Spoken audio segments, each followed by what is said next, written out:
ДПМН повторно игра на популистичка карта, обидувајќи се постизборното фијаско да го замени со градени рейтинг, врзлаги и манипулации. И овој пат гази по човечките судбини. Маријан Ристевски во изминатите години ангажирал и по 170 на лица преку договори за услуги. Договори по разни основи, во обид да купува гласови, да ги држи граѓаните во неизвестност. Ги ангажирал и им ги прекинувал договорите кога сака и како сака.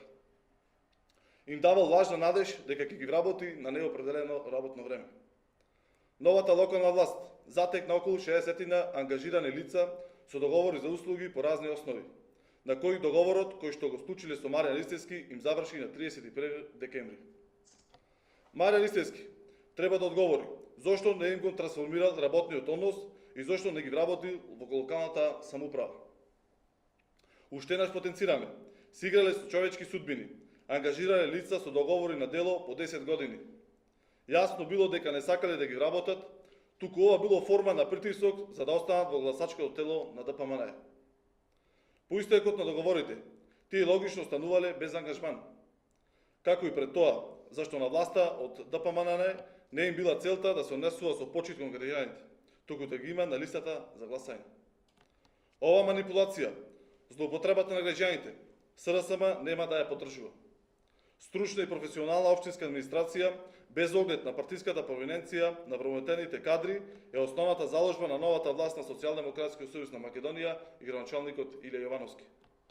Според тоа, сите обвинувања на ДПМН се само пуст обид да им се чуе гласот, во време кога партијата им е десеткувана.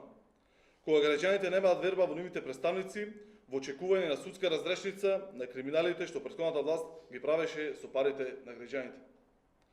Времето на криминалната ДПМН измина.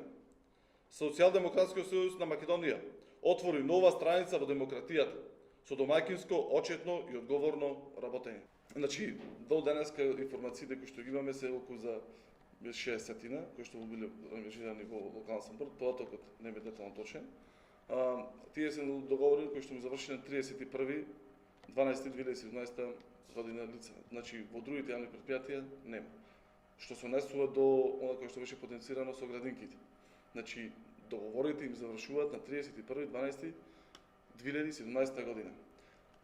Сега има нареден конкурс во градинките и сите кои што сакат, кои што ги исполнуваат условија кои што се наведени во конкурсот, може да конкурираат и без разлика на нивната партиска или каква друга припадност, ќе се изврши изборот онака како што треба биде, стручна и професионална општинска и јавна администрација.